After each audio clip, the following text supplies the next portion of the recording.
Crypto currency हमारे दिल से, और जिन्होंने उठाया इस मुद्दे को सबसे पहले शिव कुमार उदासी साहब, स्टैंडिंग कमेटी में हम लोग 2012-13 से आज क्रिप्टो करेंसी की बात हो रही है सर, आज डिजिटल करेंसी की बात होती है।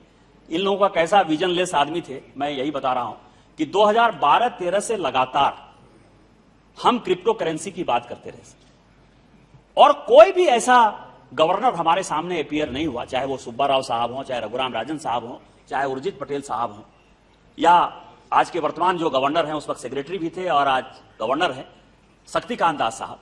कोई भी ऐसे आदमी नहीं रहे जिन्होंने ये नहीं कहा कि ये जो है डार्क नेट पर चलता है, ये क्रिप्टो करेंसी जो है केवल ड्रग्स के पैसे के हवाला का एक दूसरा रूप आने वाला है और इसको रोकने का प्रयास होना चाहिए। हमारी स्टैंडिंग कमेटी की रिपोर्ट है 2013 की, कि हमने उस रिपोर्ट में जो है इस चीज का मेंशन किया कि देश का आने वाला, दुनिया का जो आने वाला खतरा है वो क्रिप्टो करेंसी है, डिजिटल करेंसी। 2013 से लेकर 2014 तक 1.5 साल जो है यूपीए की सरकार रही सर, इसके ऊपर उन्होंने कोई ध्यान नहीं दिया। आज जो सिचुएशन है वो बिल की बात करते हैं। अब बिल कब आएगा, नहीं आएगा, लीगल है, इलीगल है, इसका दूसरा सवाल है सर। लेकिन जो सिचुएशन पैदा हुआ पूरी दुनिया में जो सिचुएशन पैदा हुआ कि आज जो है, यदि आपको करप्शन करना है, किसी को यदि पैसा देना है घूस का, तो वो क्रिप्टो में जा रहा है। किसी को ड्रग्स खरीदना है वो क्रिप्टो में जा रहा है और पूरी दुनिया इससे परेशान है सर। और पूरी दुनिया इसीलिए परेशान है कि जो करेंसी है हमारी, उस करेंसी में हमको पता है कि कितना करेंसी छपा, इस देश में कितनी करेंसी है, उस करेंसी का कितना उपयोग होगा, कितना उसका इंपोर्ट बिल है, कितना उसका एक्सपोर्ट बिल है, और इसको सेंट्रल बैंक पूरी दुनिया में रेगुलेट करती है। लेकिन ये जो क्रिप्टो है, इस क्रिप्टो का कौन मालिक है, ये आज तक यही पता नहीं चला सर। अलग अलग एक्सचेंज बन गए हैं, अलग अलग चीजें बन गई हैं, और भारत सरकार और पूरी की पूरी जो चाहे आरबीआई हो, चाहे इनकम टैक्स हो, सभी इसके लिए चिंतित है कि ये इस तरह के पैसे जो है कैसे आ गए हैं। तो क्रिप्टो करेंसी के लिए सबसे पहला भारत सरकार को यह था कि आज के लोगों को, आज के जो बच्चे हैं सर, हमारे पॉकेट में यदि कैश 10-20 हजार नहीं हो तो मैं तो अपने गाड़ी में नहीं बैठता सर, मैं तो पैदल टहलने भी नहीं जाता। लेकिन मेरे बेटे के पास यदि 5,000 भी रुपया होगा, आज का जो जमाना बदला है, उसको लगता है कि एक बोझ हो गया। लोग जो है कार्ड की तरफ बढ़ रहे हैं, लोग जो है डिजिटल करेंसी की तरफ बढ़ रहे हैं। तो भारत सरकार ने इस बजट में जो सबसे बढ़िया काम किया कि वो आरबीआई को जो है डिजिटल करेंसी की तरफ आगे बढ़ाया। क्रिप्टो का जहां तक सवाल है सर, कि क्रिप्टो में जो लूप होल्स था, वो 30% जो उन्होंने टैक्स लगाने की बात की है, उसमें चाहे घाटा हो, चाहे नफा हो, या 1% टीडीएस लगाने की जो बात की है, एक बहुत बड़ा कदम है कि जिन लोगों ने इन्वेस्ट कर लिया।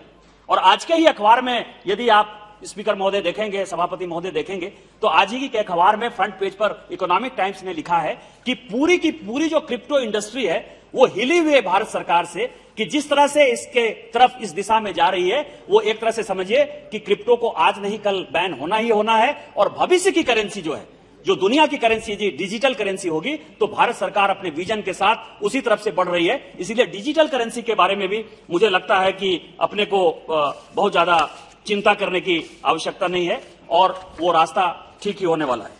Then they came to cryptocurrency. Now cryptocurrency also, now this is, I have to ask this government this question. I would, my friend Gaurav Gogoi, I have a slightly stronger opinion than his. Now Nishikant ji also spoke very well about crypto and I agree with him. आपकी सरकार जो crypto के बारे में, जो आपके RBI governor पहले के बीच पे, everybody's view Meghwal ji is कि क्रिप्टो इस देश के लिए अच्छा नहीं है। अगर अच्छा नहीं है तो आप बैन क्यों नहीं कर रहे? जो चीज गलत है वो बैन कर दीजिए ना। फिर आप 30% टैक्स किस हिसाब से 30% करा? जब तंबाकू पर हम बैन लगाते हैं जो सबके लिए खराब है, तो लगा तो 100% नहीं 500 उस पे टैक्स लगा तो सिगरेट गुटखा सिप पे। तो क्रिप्टो ऐसी है ना, अच्छी तो नहीं है, तो अब तो 30% का नंबर कहां से आप पे आ गया? और निशिकांत जी कह रहे हैं ओ देश डरा हुआ है, क्रिप्टो वाले देश से डरे। 30% में आपको लगता है कोई डरा होगा? कोई नहीं डरा होगा। डार्क नेट में सब चल रहा है, तो उस पर रोक डालिए। आप इधर कंप्लीटली बैन करिए और कंप्लीट क्लैरिटी लाइए इसके ऊपर। The government has to have a vision on crypto. Your only committee saying it is bad. आपका ही स्पीकर बोल रहा है कि ये गलत है, इसमें लोग बर्बाद हो रहे, तो आप उसके लिए क्या कर रहे हैं? और जिसका बिल ही नहीं है उसके ऊपर 30 पे, तो लीगल, तो आप लीगलाइज कर रहे हैं क्रिप्टो और उस पर 30 कर रहे हैं। मेरी आपसे हाथ जोड़ के विनती है कि क्रिप्टो के बारे में you have to take a strong action. If you say you are a strong government with a strong leadership under the prime minister, he must take this initiative and stop this dark net and all this where a common man of India is getting it. कुछ hard lines लेने चाहिए, अच्छे बुरे बाद में देख लेंगे, लेकिन अभी इस देश की हर व्यक्ति जो क्रिप्टो के बारे में जानती नहीं है, पर कंप्लीट बैन लाइए आप इसके ऊपर. Have some strategy and come clear today in the reply, because we have to save our people who are going through such difficult times. और इसका और एक मजा बताऊं सर आपका, ये जो क्रिप्टो में very interesting this government is, cart before the horse it is. There is no data in this government. और उनके I can table it after, I don't want to take the time of the house, but हर सवाल जो जब इस सरकार को पूछा है वो बोलते हैं no data, not that they like data. And even RBI has shown such strong, it's almost, I don't want to use, Meghwal जी आप बुरा ना माने, अभी होली खत्म हुए तो थोड़ा सा मुझे फ्रीडम दे दीजिए, लेकिन it's almost sounding, I don't like to use this word for my country which I love, it's sounding like a banana republic. कि something is not legal, उस पे आप टैक्स कर रहे हैं, फिर उसके खिलाफ बोल रहे हैं. What are you thinking about this crypto? Number two, I was dismayed to hear what the Treasury benches, Mr. Nishikant Dubey, who is normally a very close friend of mine and one of the best articulate speakers on behalf of the Treasury benches today, had to say about cryptocurrency. That cryptocurrency has to be banned sooner rather than later. The government has spoken in multiple voices on this. There is rampant confusion. I'm a member of the standing committee. We have deliberated on this. We've heard expert opinion on this.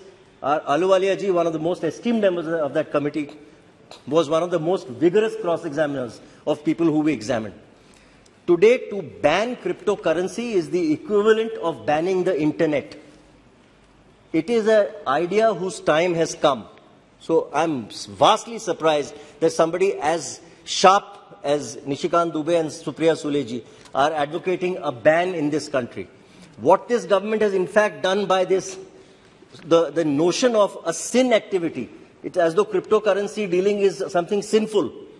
What the government has done with that is created so much confusion, and unfortunately the RBI governor, who's one of the brightest and best bureaucrats of this country, has seen, he has gone on record to say this is just hot air. So therefore there is complete confusion. There is hot air on behalf of the RBI governor, who's in charge of issuing digital currency, so which will be equally, I think, hot air, and the government which wants to therefore tax the hot air. And the government has gone on to a 30% slab on the basis that it must be at a higher thing than equity gains, because it is some kind of sin. The 1% TDS, again, lakhs of transactions taking place on a daily basis. Industry was saying, yes, you want to trace, you want to track, have it at 0.01%. Instead, the government goes on to 1%, which is 1,000 times more. So therefore, these are, again, it's symptomatic of complete confusion in the minds of the government, unfortunately, as far as this is concerned. I know I don't have too much time, so therefore I would urge the government, that bill is already 1 year old, it's pending. We in the Finance Standing Committee were expecting this bill to be brought to the committee last August or September. That's what we were told. It's still not ready, which means the mandarins of the Finance Ministry are totally at 6s and 7s. Therefore, I would suggest, get a proper task force with professionals involved who will draft this, because otherwise this bill is going to be a disaster. And like the IBC, which has now been, or the Companies Act, which has now been amended 8 times in 6 years, this is just going to keep having to be amended.